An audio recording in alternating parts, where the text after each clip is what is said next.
Buenos días, hermanas. Continuamos con nuestro estudio de Apocalipsis. El día de hoy se llama La alabanza de los 144,000. Seguimos en el capítulo 14 de Apocalipsis y hoy vamos a terminar este primer subtema. Vamos a estudiar los versículos 3 al 5, pero vamos a leer desde el primero.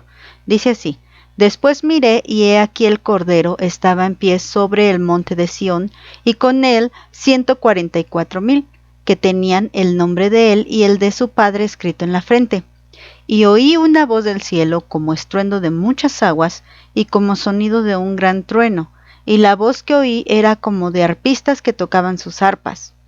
Y cantaban un cántico nuevo delante del trono, y delante de los 4 seres vivientes y de los ancianos, y nadie podía aprender el cántico sino aquellos 144,000 que fueron redimidos de entre todos los de la tierra.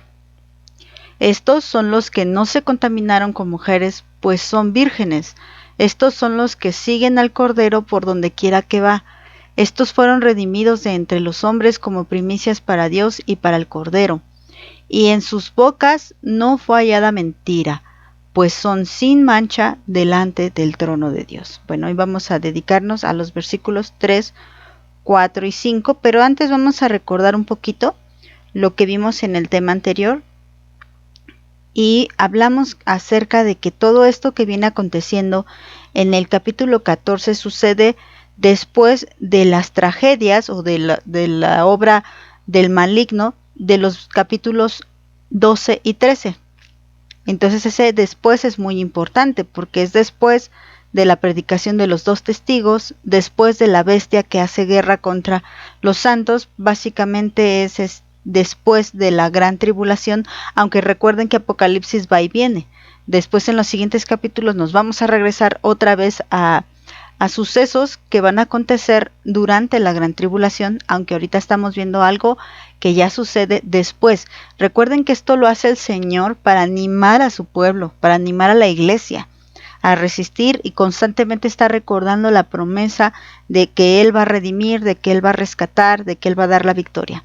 Entonces, después, o sea, el capítulo 14 ya sucede después de que se manifiesta el dragón, después de que se manifiesta la bestia política, la bestia religiosa, y después de que se les obliga a todos a adorar a la imagen, y esa imagen que habla.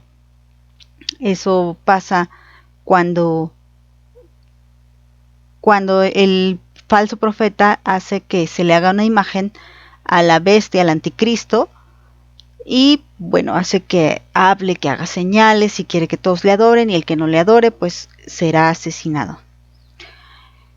En el versículo 1 de Apocalipsis también vimos que lo que Juan ve es al Cordero de Dios en pie, y ese estar en pie también fue muy importante porque ese estar en pie se traduce del griego istemi, y hicimos énfasis en varios significados. Por ejemplo, que el estar en pie es que él está esperando a la respuesta de la humanidad, pero también quiere decir que está intacto, se mantiene con su autoridad, él se defiende, él se sostiene, él no lo han movido de parecer, él permanece, él está listo, él está preparado, él no va a renunciar a todos sus planes, a todo lo que él ya ha dicho. Y bueno, entre otros significados vimos ese estar en pie es muy importante porque esa es la posición que tiene nuestro Dios. Él nunca cambia, Él es inamovible. Él es el mismo ayer, hoy y por los siglos. También vimos que estaba parado sobre el monte de Sión y vimos varios versículos acerca del monte de Sión para que notemos la importancia. Aquí el resumen. Dijimos que también es el monte Hermón. Vimos que Dios da bendición y vida eterna en el monte de Sión. Es la ciudad de David. Es el monte que Dios eligió y profetizó para que estuviera Cristo. Dios ama a Sión. Prometió rescatarlo. Básicamente son profecías también acerca exclusivamente de Israel. Dice, ahí será anunciado el día del Señor, como es lo que estamos viendo ahorita. Ahí queda un remanente, que también es lo que estamos viendo ahorita.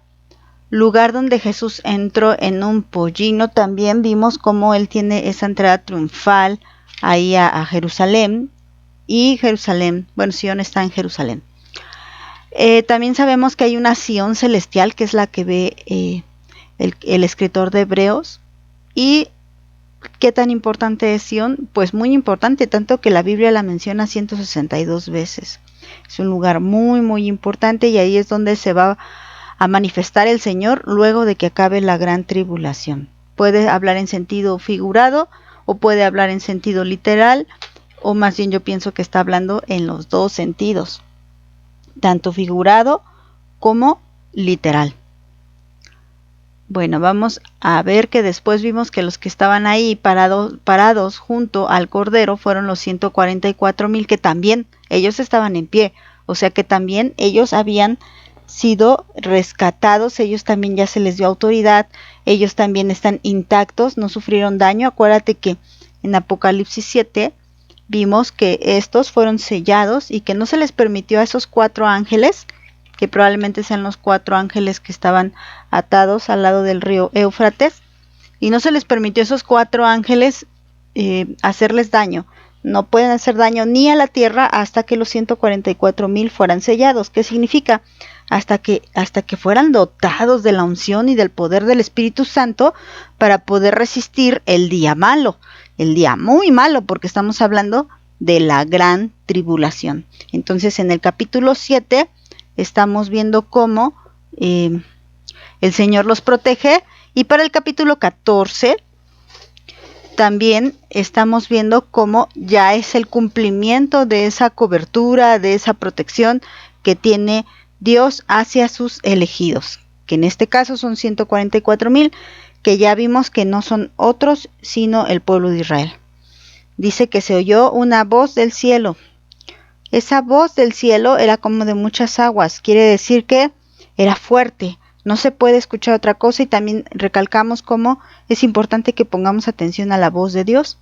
Luego dice que la voz era como de arpistas, y también hablamos de la importancia de los arpistas y la importancia de tocar el arpa. Para esto dedicamos tiempo ahí en Primera de Samuel capítulo 16, y hablamos de cómo David fue dotado de sabiduría para tocar el arpa a Saúl, y vimos todo lo que pasa cuando la alabanza es tocada.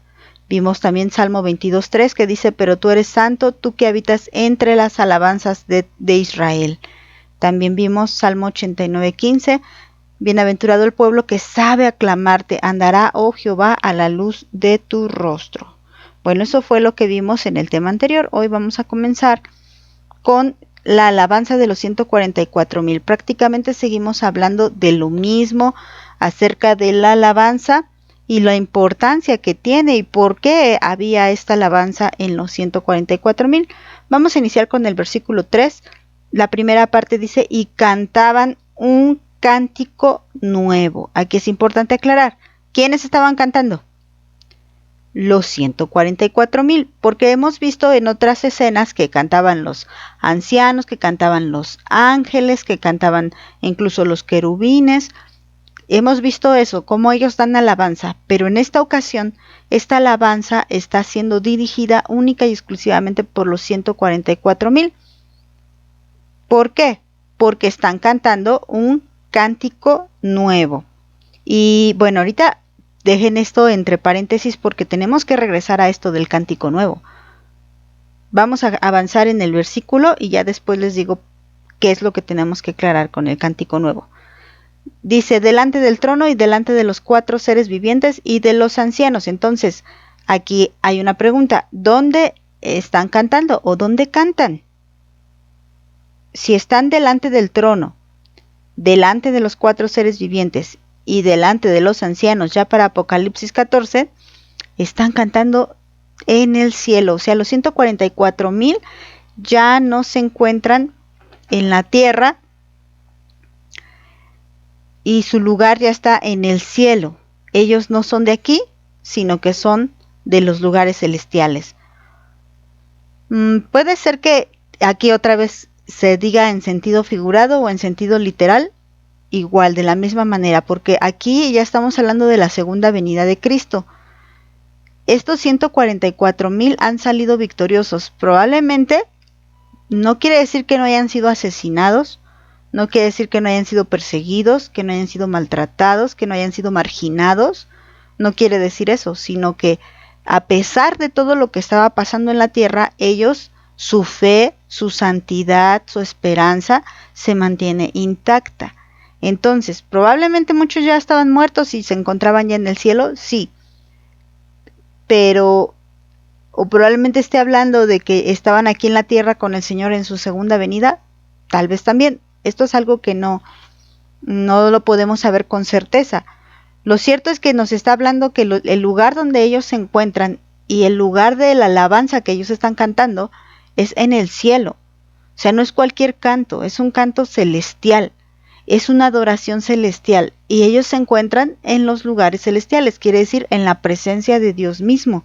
Esto es importante también. Y bueno, vamos con la siguiente parte. Y nadie podía aprender el cántico, sino aquellos 144,000 que fueron redimidos de entre los de la tierra. Por eso les digo, este canto no es cualquier canto. Está diciendo que nadie más lo puede aprender porque es un canto celestial. También, como les repito, ya vimos otros cantos, el canto de los 24 ancianos, de los 4 seres vivientes, los cánticos angelicales, también la multitud que cantaba, ¿se acuerdan? Esa también ya la vimos, pero aquí dice que hay un canto, este nuevo canto, o sea, otro de los nuevos cantos, porque hay varios, un nuevo canto que se aprenden única y exclusivamente los 144,000. No es que los hayan puesto a ensayar o no es que los hayan puesto a repetir varias veces el canto o no es que esté tan difícil que los demás no lo puedan aprender, sino que se refiere a que solamente ellos entienden el significado de ese canto que están entonando ya en los lugares celestiales, ya después de haber pasado la gran tribulación. ¿A qué se debe? Mira, dice el versículo 14 de Salmo 25, lo voy a leer en la Biblia Las Américas, dice así: los secretos del Señor son para los que le temen y Él les dará a conocer su pacto. Este canto parece ser un secreto para los demás, pero ¿por qué los 144,000 entienden bien y se aprenden bien este canto? Porque Dios se los ha dado a conocer. ¿Y cómo es que les ha dado a conocer esto? A través de lo que ellos han vivido o aprendido, no del canto, sino en su propia vida. Es como cosas que yo esté viviendo y que a mí me queden claras de la palabra de Dios y que trate de explicártelas a ti y tú no me las entiendas porque tú no lo has vivido. Tal vez entiendas el concepto, pero no entiendas toda la profundidad de lo que trato de transmitirte, porque no le has conocido en esa parte.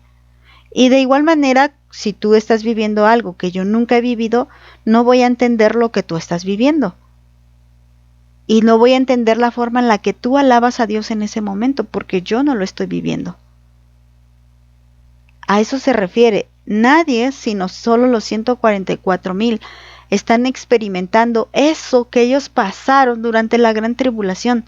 Y no significa lo mismo la gran tribulación para los gentiles que para Israel.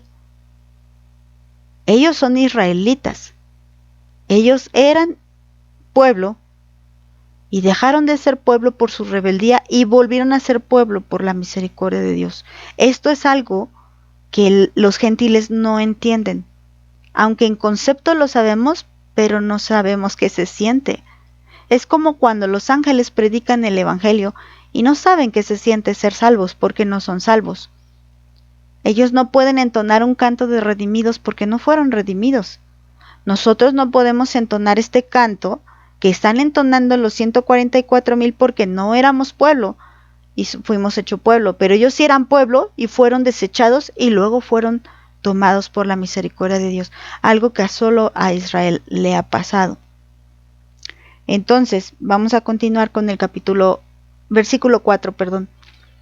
Algo hay especial, por eso les digo, algo hay especial en estos 144,000 que hace que ellos canten este nuevo canto que nadie se puede aprender, porque el libro de Apocalipsis menciona varias veces los nuevos cantos y no solamente Apocalipsis, Salmos también, Isaías. Vamos a meditar más adelante en Isaías una sección de la palabra donde hablaremos del nuevo canto. Existen varios nuevos cantos, pero este es el único, hasta donde yo sé, que dice que nadie más se lo puede aprender. Los demás son nuevos cantos, pero no dice que nadie se los pueda aprender. Pero aquí sí dice que nadie se lo puede aprender sino solo los 144,000. Entonces hay algo en especial en estos 144,000 y empieza a describir qué es lo que hay en especial. Ya les repito, son israelitas, fueron del remanente de Israel, de aquellos que el Señor eligió llamar como ese pequeño remanente que aguardó a ser redimido por Dios. Pero también dice el versículo 4, estos son los que no se contaminaron con mujeres, pues son vírgenes. Y aquí hay que hacer una aclaración, porque si nada más leemos así, pues aparentemente te está diciendo que el hombre, que cuando el hombre está con una mujer, esto es pecado. Y que no ser virgen es pecado. Aquí está diciendo que cuando una persona deja de ser virgen, se contamina. Eso parece, pero quiero aclarar. Y quiero que ustedes, por favor, escuchen con atención. El matrimonio, como ya lo sabemos, fue una institución establecida por Dios. El sexo en el matrimonio es algo permitido e incluso purificado por Dios mismo. Él lo planeó y no puede ser malo porque desde el principio lo planeó y Génesis dice que vio Dios que todo era bueno y en gran manera bueno. O sea que el mismo sexo que él creó para multiplicarse, cuando él dijo, los bendijo y les dijo que se multiplicaran y llenaran la tierra, estaba pensando obviamente en las relaciones sexuales, pero dentro del matrimonio. Toda clase de relación sexual fuera del matrimonio y del matrimonio conforme al diseño de Dios, que es un hombre y una mujer, se considera corrompido y contaminación. Entonces hay que aclarar esto.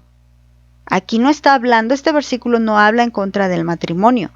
También hay muchos, por ejemplo en la Iglesia Católica, que enseñan que el sacerdote no se puede casar. Y aquí tampoco aplica, porque no se casa pero sí anda fornicando. No digo que todos, pero sí muchos. Pero no aplica eso. El problema con el pecado no es el sexo dentro del matrimonio, sino la corrupción que hay en el ser humano para pervertir todo lo que es conforme al diseño de Dios.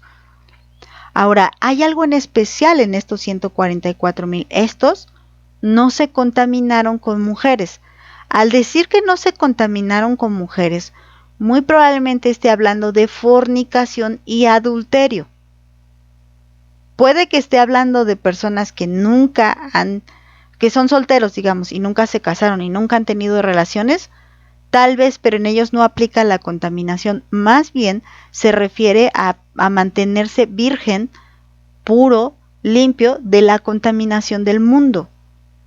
Recuerda que en Apocalipsis las mujeres o la mujer no representa tanto al sexo femenino, sino que representa a un grupo de personas. Por ejemplo, ya vimos que la mujer que es perseguida en Apocalipsis 12 se refiere a Israel.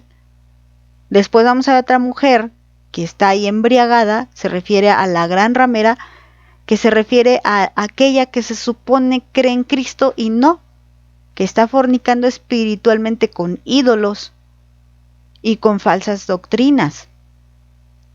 Entonces es probable que diga que no se contaminaron con mujeres, se refiere a no contaminarse con otros pueblos.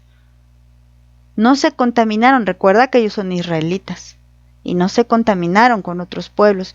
Ellos permanecen vírgenes y la palabra virgen aquí muy probablemente se refiera a no estar contaminado de pecado, sino limpio.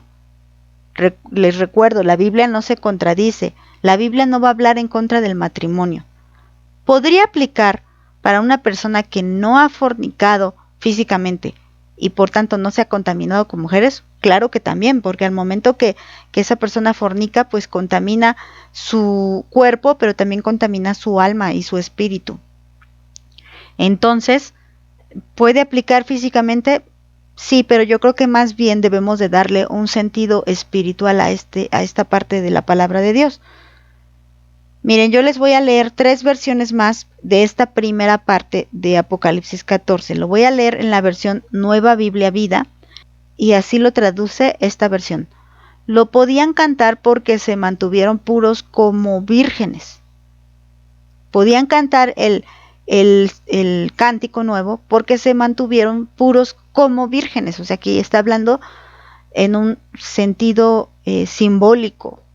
No que fueran vírgenes, sino que se mantuvieron puros como vírgenes. Y no me refiero a vírgenes físicamente, sino vírgenes espiritualmente.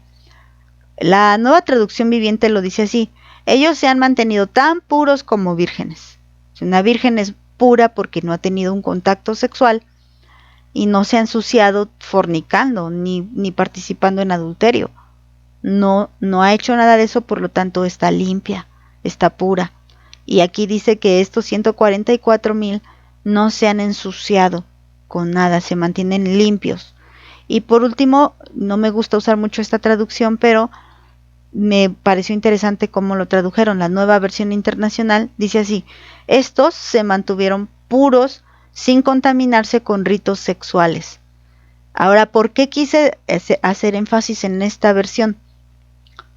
Porque recordemos de dónde acaban de salir ellos.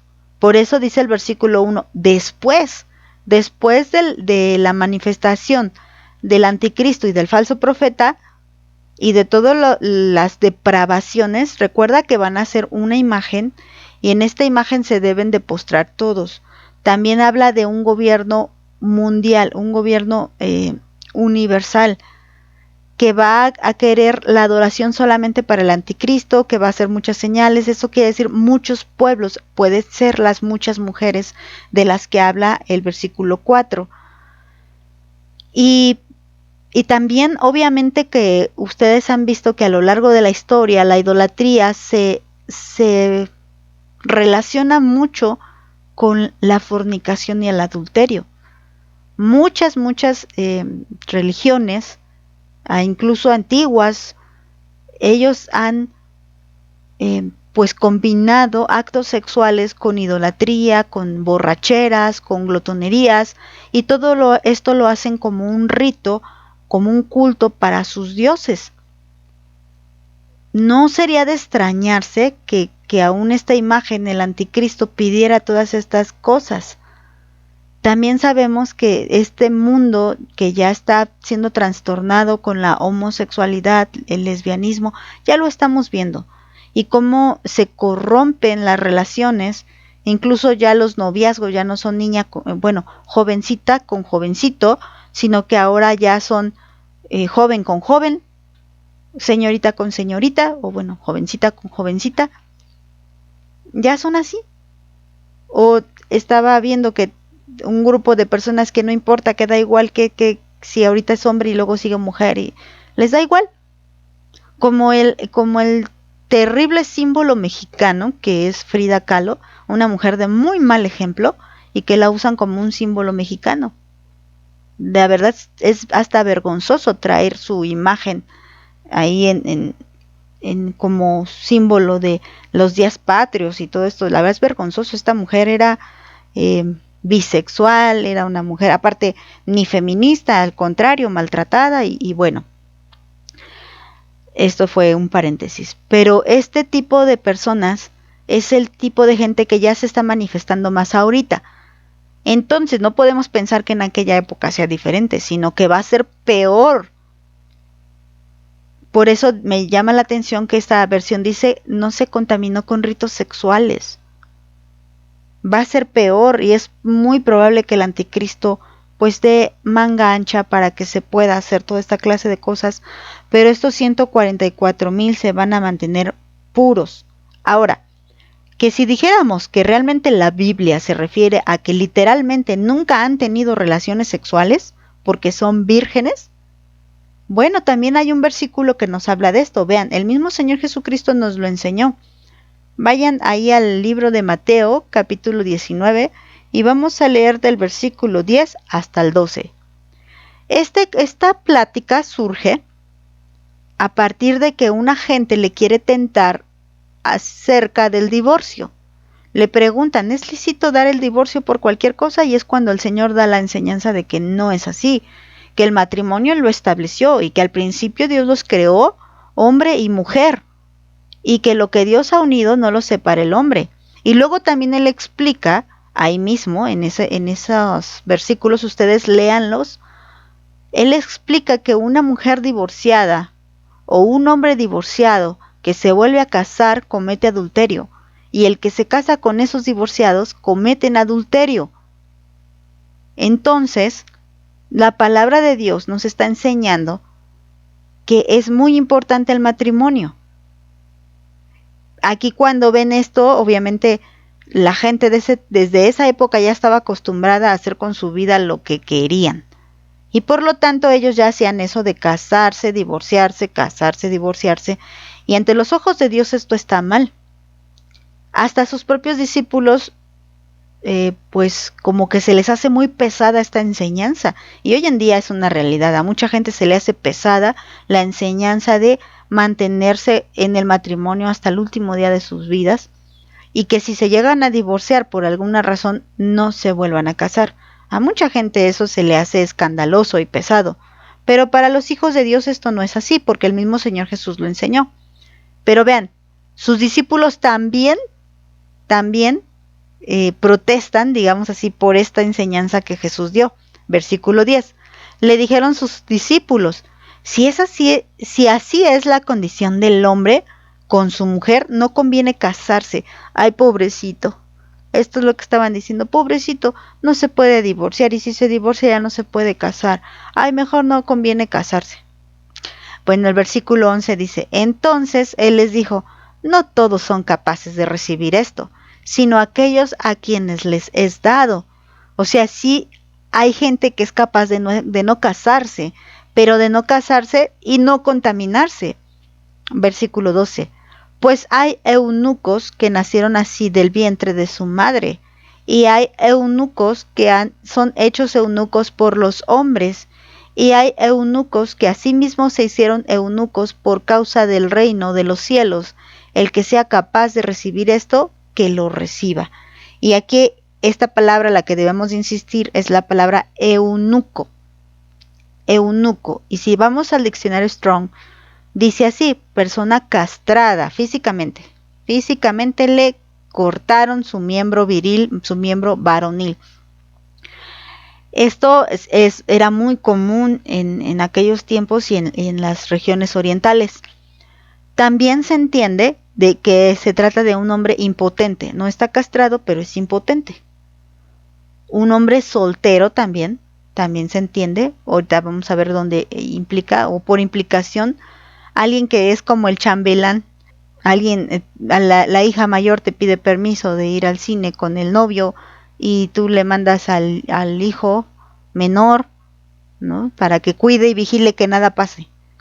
Bueno, es a lo mejor algo así. Pero fíjense que prácticamente la función era que muchas doncellas que estaban al servicio del rey, muchas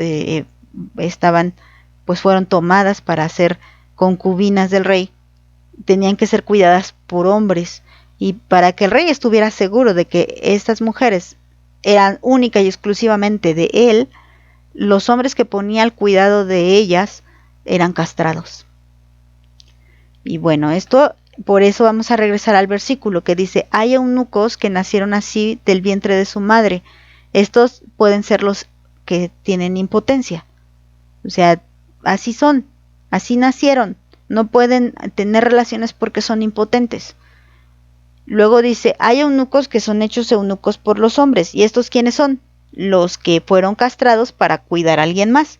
Les digo que en aquella época era común. De hecho, después de la resurrección de nuestro Señor Jesucristo, recuerda que Felipe es llevado por el Espíritu a platicar con un eunuco.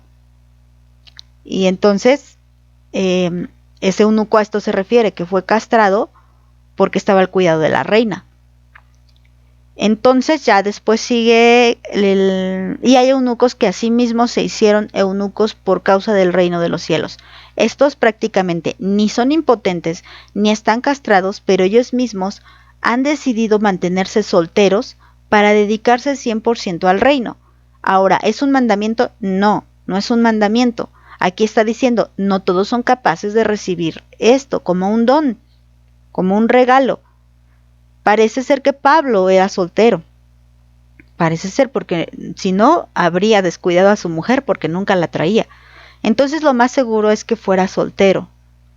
Entonces él mismo decide hacerse eunuco, es decir, ni castrado ni impotente, sino que él se decide hacer eunuco por el reino, por la iglesia. De hecho, nosotros somos fruto de esa dedicación, no solo de él, sino también de los apóstoles y de muchos que estuvieron orando. Por ejemplo, los apóstoles estuvieron haciendo estos escritos para dejarnos la enseñanza de nuestro Señor Jesús. Bueno, ¿por qué les digo esto? Porque pudiera tratarse de que estos 144,000 fueran solteros, sí, también, pero porque ellos decidieron no casarse para servir a Dios, para dedicarse a Dios. Aunque yo más bien creo que no se refiere tanto a eso, porque habla de una contaminación con mujeres. Y les repito, cuando un hombre se casa con una mujer, se casa bien en el diseño de Dios, no se está contaminando. Está al contrario, cumpliendo el diseño, obedeciendo al mandato de multiplicarse. Bueno, vamos a seguir adelante. Luego dice ahí en el 4, estos son los que siguen al Cordero por donde quiera que va. ¿Se acuerdan de los que se hicieron eunucos para el reino? Pues puede ser que aplique. Estos siguen al Cordero por donde quiera que va. Vamos a leer Juan capítulo 12, versículo 25 y 26, que dice el Señor, el que ama su vida la pierde, y el que la aborrece su vida en este mundo, la conservará para vida eterna. Si alguno me sirve, que me siga, y donde yo estoy, allí también estará mi servidor. Si alguno me sirve, el Padre lo honrará. Esto es lo que se está cumpliendo. Ellos decidieron aborrecer su propia vida, perder su propia vida por amar a Dios, por amar al reino. Si se casan o no, yo creo que esto no es tan relevante, pero lo que sí es cierto es que no se contaminaron con el mundo. Ellos se mantuvieron firmes y puros como vírgenes. Y por eso estamos viendo que ahorita donde está Él, están ellos. Porque dice que estaba Él en pie y al lado de ellos los 144,000, porque se está cumpliendo esta palabra. Ellos les sirven, les siguen, entonces el Señor les da honra y están con Él. Última parte del versículo 4. Estos fueron redimidos de entre los hombres como primicias para Dios y para el Cordero. Ahora, redimir ya sabemos que es dar un lugar que no se tenía antes, o también puede hablar de perdón. Entonces, ellos no tenían una posición, mas ahora ya la tienen porque fueron redimidos. Quiere decir que ellos no eran, mas ahora ya son. Y también ellos fueron perdonados, limpiados, tienen una nueva posición. Esto es lo que habla la palabra redimir. Ya lo sabemos, pero ahora aquí nos está hablando de primicias. Primicias, y cuando nosotros vemos desde el libro de Éxodo, Levítico, cuando nos habla de primicias, nos habla de apartar. O sea, recibes tanta cantidad de fruto en aquel entonces, cosechabas tanto, tú tienes que apartar las primicias, es decir, lo primero para el Señor, pero aquí tiene dos sentidos, lo primero y lo apartado. O sea, aparta lo primero para el Señor. Ahora fíjate lo que dice Santiago. Santiago capítulo 1, versículos 17 y 18. Dice, toda buena dádiva y todo don perfecto viene de lo alto y desciende del Padre de las luces, en el cual no hay cambio ni sombra de variación. En el ejercicio de su voluntad, Él nos hizo nacer por la palabra de verdad, para que fuéramos las primicias de sus criaturas. Entonces, ¿quiénes son los primeros? ¿Ellos o nosotros? Prácticamente se refiere a apartar algo. O sea, está toda la humanidad. Imagínate que la humanidad es toda la cosecha, pero Él aparta algo para Él. Eso es lo que somos los que hemos creído en Él. Lo demás no lo toma para Él porque no tienen fe, no creyeron en Él. Dice, Él no vino a condenar, pero ya el mundo ya ha sido condenado porque pues la luz vino al mundo y el mundo prefirió las tinieblas. Entonces, al referirse a primicias, se está refiriendo a que está apartando, pues ahorita a estos 144,000, aunque si lo pensamos no son los primeros apartados. Entonces se está refiriendo a todos, y aquí Santiago no solo se refiere al pueblo de Israel, no solo se refiere a esos 144,000, si se está refiriendo a toda la iglesia, entonces se entiende que las primicias no solo son los 144,000, sino que son todos los que hayan puesto su fe en el Señor Jesús, porque hemos sido apartados para Él. Como ese primer fruto, que es el primer fruto, lo mejor, no lo último, sino lo mejor. Vamos al versículo 5, y esta es la última parte de esta sección. Dice, y en sus bocas no fue hallada mentira. O sea, ya hablamos que no anduvieron haciendo inmoralidad sexual. También vimos que muy probablemente si decidieron ser solteros es porque se apartaron para el reino, y si no, de todas maneras ellos perdieron la vida por Cristo, por seguir a Cristo. Ahora otra característica, que de sus bocas no fue hallada mentira. Fíjate lo que dice el Salmo 32, versículo 1, lo vamos a leer hasta el 5. Dice así: Bienaventurado aquel cuya transgresión ha sido perdonada y cubierto su pecado. Bienaventurado el hombre a quien Jehová no culpa de iniquidad y en cuyo espíritu no hay engaño. Ahora dice aquí que en sus bocas no hay engaño, no solamente en sus bocas, sino en su espíritu. Ellos no llevan una vida cristiana doble, o sea, aquí cristianos, allá no. Ellos no coquetean con el mundo. Ellos no tienen esos permisos de echar copa, esos permisos de echar groserías, esos permisos de andar en el cotorreo, esos permisos de andar coqueteando, esos permisos de andar, no sé, leyendo literatura de falsa doctrina. No, ellos no se dieron esos permisos, porque ellos son de una sola pieza. No solamente no hay mentira en sus bocas, sino que no hay mentira en su espíritu. Dice el siguiente versículo, el 3, mientras callé se envejecieron mis huesos en mi gemir todo el día, porque de día y de noche se agravó sobre mí tu mano y se volvió mi verdor en sequedades de verano. Mi pecado te declaré y no encubrí mi iniquidad. Dije, confesaré mis transgresiones a Jehová, y tú perdonaste la maldad de mi pecado. ¿Por qué lo quise leer hasta acá? Porque si está hablando que en ese espíritu de esa persona no hay engaño, quiere decir que esa persona es transparente delante de Dios. Dice que mientras estuvo callado, hasta los huesos le dolían. Pero en el versículo 5 dice, pero ya no miento. Te digo mi pecado. Y entonces Él te limpia. Estos 144,000 nunca pecaron. Yo no lo creo, porque el que nunca pecó fue Jesús. Más bien, ellos se arrepintieron con sincero corazón. Ellos vinieron a Dios y fueron bienaventurados porque su transgresión fue perdonada.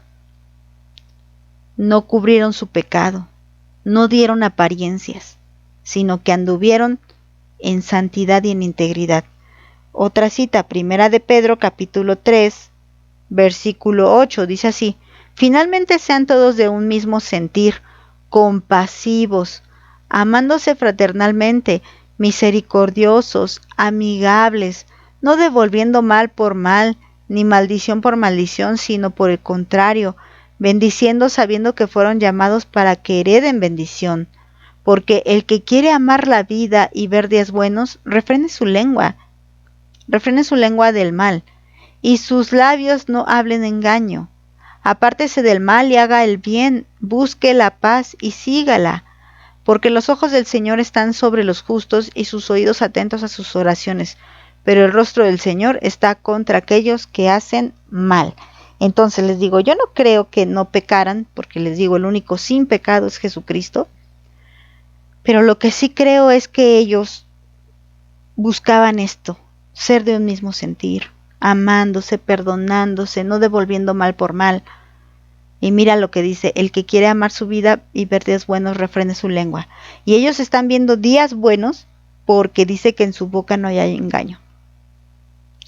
Por eso ellos están viendo días buenos. El capítulo 14 nos habla de los días buenos para el pueblo de Israel. La última parte del versículo 5 dice, pues son sin mancha delante del trono de Dios. Otra vez, sin contaminación. Puede decir que está hablando de eso, que no se han corrompido con las inmoralidades sexuales, ni con otra clase de inmoralidad. Ellos siguen limpios porque cuando el Señor los lavó, porque los redimió, y redimir es perdonar. Entonces Él los redime, les da una nueva posición, y estando en esa nueva posición ellos no se contaminan. Esto es importante, difícil, pero importante, muy importante. Quiero por último leerles Isaías 42. Les voy a leer varios versículos, pero se los voy a leer muy rápido para ya no tardarme tanto. Y vamos a hacer énfasis en esta alabanza. Ya les expliqué cómo son ellos, pero regresemos a aquel cántico nuevo que les dije. Vamos a regresar. Ellos tienen un cántico nuevo que nadie se puede aprender. ¿Por qué? Ya vimos sus características y esta es la razón del por qué ellos tienen un canto que los demás no pueden. Vean, vamos a leer Isaías 42, vamos a leer desde el versículo 1 y vamos a hablar de este cántico nuevo. He aquí mi siervo, yo le sostendré, mi escogido, en quien mi alma tiene contentamiento. He puesto sobre él mi espíritu, él traerá justicia a las naciones.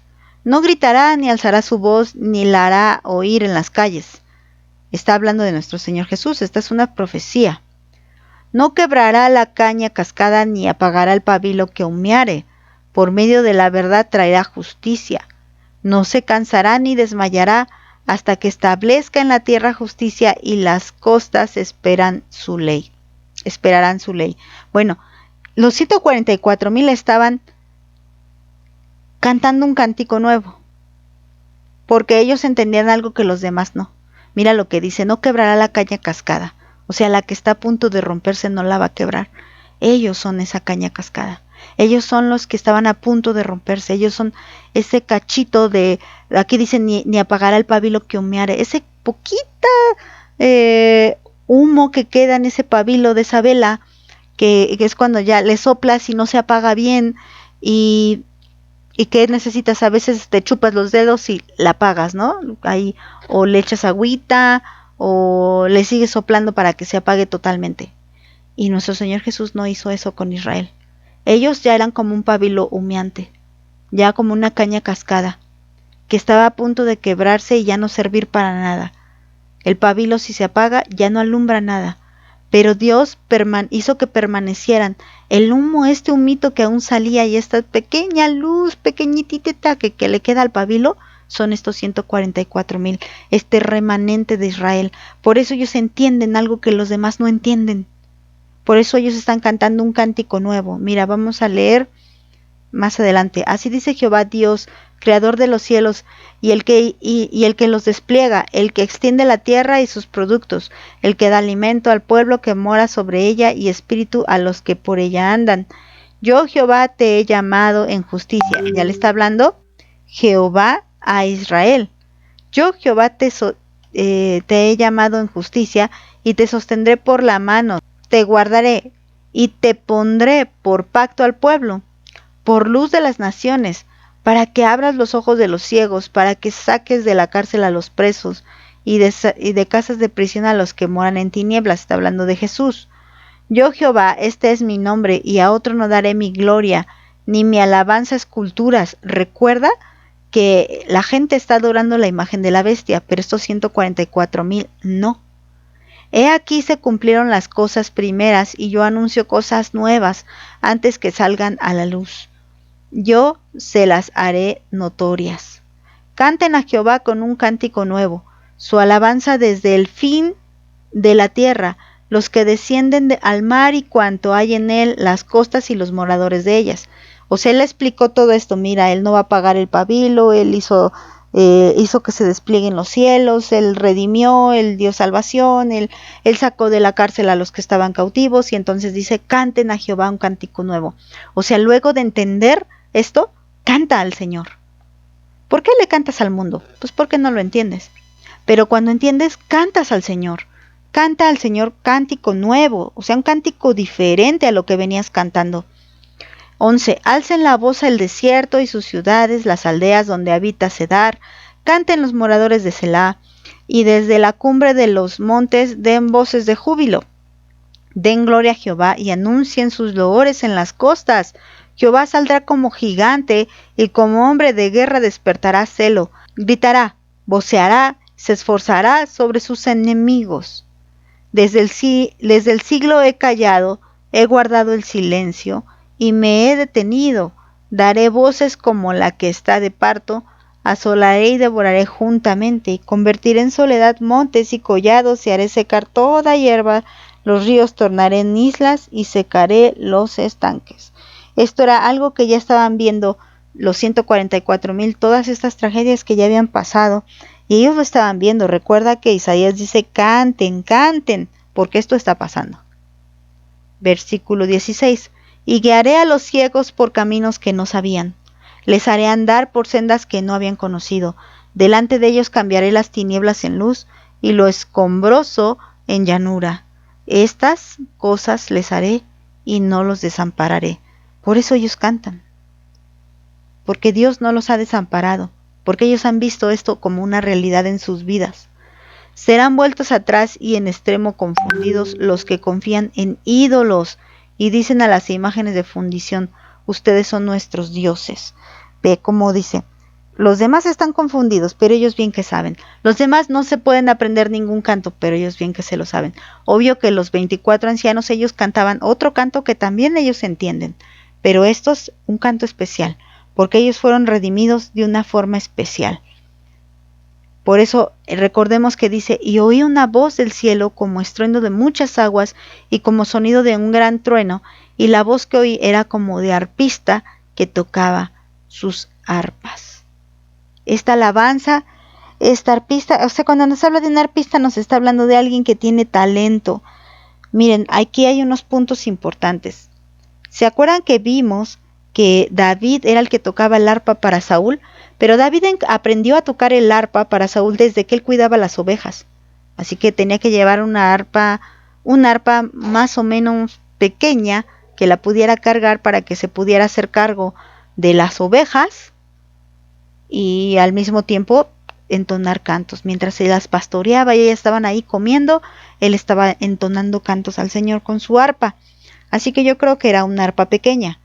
Pero aunque fuera una arpa pequeña, dice el Salmo 144:9, dice que era de 10 cuerdas. Hay hasta de un poquito más, pero por lo menos 10 cuerdas es muy difícil. La guitarra tiene 4 cuerdas, el bajo puede que tenga 4 o 5 cuerdas, y es difícil tocar esos instrumentos. Ahora imagínate un arpa de 10 cuerdas o de 15 cuerdas, no sé cuántas cuerdas tenía la de David. ¿Por qué les hago mención de esto? Porque hoy en día se sabe que tocar un instrumento, cualquier instrumento, bueno, aquí hablemos del arpa, requiere entendimiento, requiere amor a eso que estás haciendo, requiere entrega, requiere esfuerzo, también requiere de tu tiempo para que aprendas. Hay que practicar y practicar y practicar. Requiere sabiduría, hay que aprenderse muchas cosas, muchos conceptos, hay que aprendérselos. Requiere conocimiento y muchas más cosas, requiere muchas cosas. Aprenderse a tocar un instrumento requiere tener buen ritmo, tener muchas cosas para podérselo aprender. Para que tú te aprendas a tocar un instrumento, tienes que dedicarle tiempo, estudiar mucho, tienes que pagar clases. Bueno, David sabía tocar el arpa. Así que yo les aseguro que esas cualidades que les acabo de enumerar, David las tenía. Ahora, esto no quiere decir que todas se van a meter a tomar clases de arpa o de algún instrumento, no, sino que si ustedes quieren realmente alabar a Dios, necesitan esto. El arpa representa la alabanza, como los 144,000 que alababan a Dios. Si ustedes realmente, o si nosotras queremos realmente alabar a Dios, necesitamos esto, entendimiento, que es lo que tenían los 144,000, por eso tenían un cántico nuevo. Amor, entrega, esfuerzo, tiempo, sabiduría, conocimiento, etcétera, etcétera, etcétera. Si nosotras queremos cantar realmente a Dios, debemos de dedicarle tiempo, estar en la presencia de Él. Debemos de haber sido redimidas y de haber entendido la obra maravillosa de nuestro Dios en nuestro ser, y por eso cantamos un cántico nuevo. Y por eso los 144,000 también. Mira, dice Salmo 144, 9, dice: Oh Dios, un cántico nuevo te cantaré, y con arpa de 10 cuerdas cantaré alabanzas a ti. Les repito, esas 10 cuerdas son pues mucha habilidad para tocar. Se requiere habilidad y agilidad en los dedos, tiene que estirarlos bien, tiene que hacerlo rápido, tiene que tener entonación, todo. Bueno, vamos a darle gracias a Dios por este tiempo y luego continuamos con el siguiente subtítulo, el segundo del capítulo 14. Amado Señor, gracias Padre por este tiempo en que nos has enseñado más de tu palabra. Hoy en especial hemos aprendido de la importancia de la alabanza y de cómo tenemos muchas razones para alabarte.